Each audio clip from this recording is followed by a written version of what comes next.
ചിറ്റിലപ്പിള്ളി പഴമ്പുഴ ശ്രീ മഹാവിഷ്ണു ക്ഷേത്രത്തിലെ ശ്രീകോവിൽ ചെമ്പോലമേയലും മറ്റ് വിവിധ നവീകരണ പ്രവർത്തനങ്ങളുമായി ബന്ധപ്പെട്ട ബുക്ക്ലെറ്റിന്റെ പ്രകാശനം നടന്നു.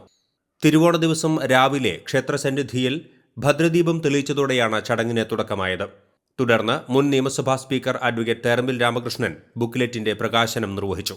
ക്ഷേത്രം രക്ഷാധികാരി ചന്ദ്രശേഖര മേനോനും സഹധർമ്മിണി ശാന്ത ചന്ദ്രശേഖരനും ചേർന്ന് ബുക്ക്ലെറ്റ് സ്വീകരിച്ചു. ആ പ്രദേശത്തിന്റെ കണ്ണാടിയാണ് എന്ന് പറയാം.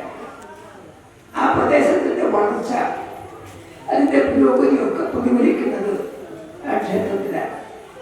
ക്ഷേത്രത്തിന് ചേർന്നത് പറ്റിയാൽ ആ പ്രദേശത്തിനും ചേർന്നത് ഇവിടെ ഊരാളന്മാരുടെയും ഭക്തജനങ്ങളുടെയും കൂട്ടായ പ്രവർത്തനം കൊണ്ട് നവീകരണ പ്രവർത്തനങ്ങൾ വഴി ഈ ക്ഷേത്രത്തിന്റെ പുനരുദ്ധാരണ പ്രവർത്തനങ്ങൾ പല ഘട്ടങ്ങളായി നടന്നു.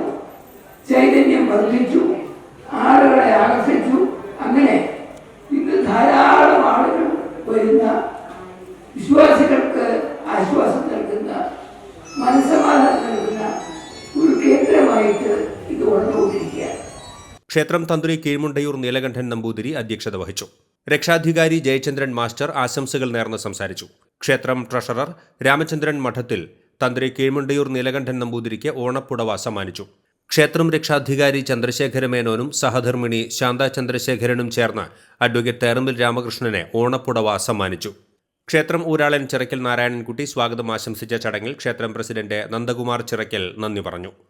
ക്ഷേത്രം മേൽശാന്തി ബ്രഹ്മശ്രീ നാരായണൻ എമ്പ്രാന്തിരി, ക്ഷേത്രം രക്ഷാധികാരി V P Narayanankutty, secretary K S Vinod, മറ്റ് കമ്മിറ്റി അംഗങ്ങൾ എന്നിവരും ഭക്തജനങ്ങളും ചടങ്ങിൽ പങ്കെടുത്തു.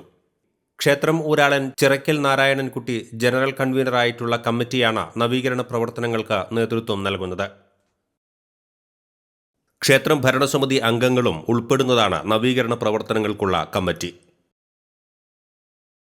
തിരുവോണത്തോടനുബന്ധിച്ച് ക്ഷേത്രത്തിൽ പാലട പ്രഥമൻ, പരിപ്പ് പ്രഥമൻ എന്നിങ്ങനെ പായസ വിതരണവും ഉണ്ടായിരുന്നു. കൂടാതെ ക്ഷേത്ര നടപ്പുരയിൽ മനോഹരമായ ഓണപ്പൂക്കളവും ഒരുക്കിയിരുന്നു. ATK news, Chittilappilly.